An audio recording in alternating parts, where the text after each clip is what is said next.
لله رب العالمين والعاقبة للمتقين والصلاة والسلام على سيد الأنبياء والمرسلين بسم الله الرحمن الرحيم. حضرت سیدنا عبداللہ ابن عمر رضی اللہ تعالی عنہما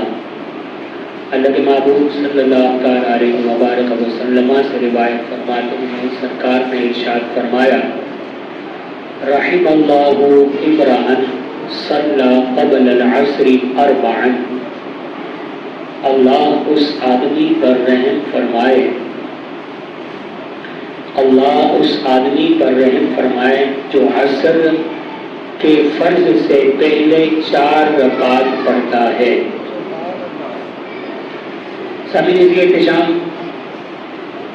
عصر کی نماز اور عشاء کی نماز کے اندر جو 4 فرض پڑھے جاتے ہیں، ان سے پہلے پڑھی جانے والی 4 رکعتیں یعنی سنتیں وہ غیر مؤکدہ ہوتی ہیں۔ آپ تمام احباب اس بات سے بخوبی واقف ہیں، اور سنت غیر مؤکدہ کا کانسیپٹ یہی ہوتا ہے کہ اگر آپ نے پڑھ لی تو اس کا اجر و ثواب بہت زیادہ ہے، اگر نہیں پڑھی تو شریعت مطہرہ کے اندر اس کی کوئی پکڑ نہیں ہے، کوئی پوچھا اس کے بارے میں نہیں جائے گا، کیونکہ یہ نوافل کا درجہ رکھتی ہے، یہ نفل کے درجے میں ہوتی ہیں، انہیں نفل کہا گیا۔ سامعین احتشام کی نفل کے درجے میں ہوتی ہیں، لیکن جب ہم ان سنتوں کے فضائل پڑھتے ہیں تو سبحان اللہ کیا فضائل ہیں کہ سرکار اس بندے کے لیے رحم کی دعا مانگ رہے ہیں، قیامت تک کے لیے رحم کی دعا ہے، اس بندے کے لیے جو عصر سے پہلے کی 4 سنتیں پڑھتا ہے، سرکار نے اس بندے کے لیے رحمت کی دعا کی ہے، رحمت کی دعا مانگی ہے۔ اب ایک روایت کے اندر ام المؤمنین سیدہ حبیبہ سلام اللہ علیہا آپ ارشاد فرما رہی ہیں کہ اللہ کے محبوب علیہ السلام نے ارشاد فرمایا کہ جس نے عصر کی نماز سے پہلے یعنی فرضوں سے پہلے 4 رکعت کی پابندی کی، اللہ رب العزت اس کے لیے جنت میں ایک گھر بنائے گا۔ ایک روایت میں یہ بھی ارشاد فرمایا، ام المؤمنین سیدہ سلمہ رضی اللہ تعالی عنہا فرما رہی ہے کہ سرکار صلی اللہ تعالی علیہ وسلم نے ارشاد فرمایا، جو آدمی عصر سے پہلے 4 رکعت ادا کرے یعنی فرضوں سے پہلے، اللہ رب العزت اس کے جسم کو آگ پر حرام کر دیتا ہے۔ اللہ کے محبوب علیہ السلام نے یہ بھی ارشاد فرمایا، من صلی 4 رکعات قبل العصر لم تمسہ النار، کہ جو شخص عصر سے پہلے 4 رکعتیں پڑھتا ہے اسے آگ نہیں چھوتی، آگ حرام کر دی جاتی ہے، آگ اسے نہیں چھوتی۔ اور ایک روایت میں یہ بھی ارشاد فرمایا کہ میری امت ہمیشہ یہ 4 رکعتیں عصر سے پہلے پڑھتی رہے گی، حتیٰ کہ زمین پر بخشی ہوئی چلے گی کہ اس میری امت کے لیے حقیقی بخشش ہوگی۔ اب اندازہ لگائیے کہ یہ 4 رکعتیں تقریباً اب ہم سب کا یہ معمول بن چکا ہے کہ ہم چھوڑ دیتے ہیں۔ ہمارے ذہن میں ایک تصور جو ہے کوئی نہیں پڑھیں گے تو کوئی پوچھ گچھ نہیں ہوگی،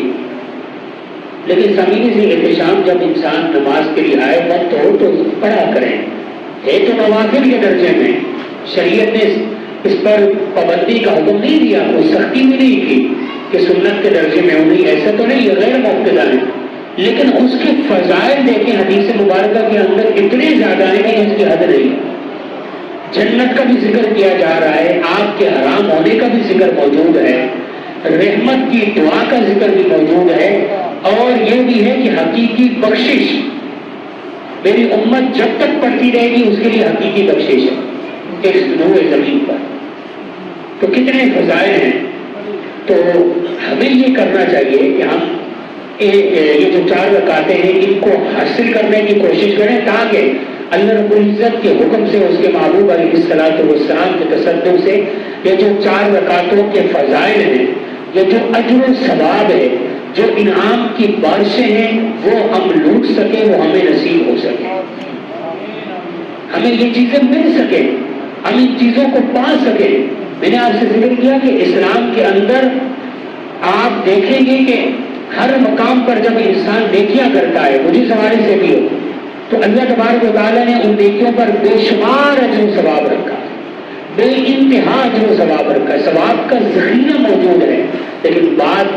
پھر وہی ہے کہ اگر انسان عمل کرے تو بات عمل کرنے کی ہے کہ عملی طور پر، پریکٹیکلی طور پر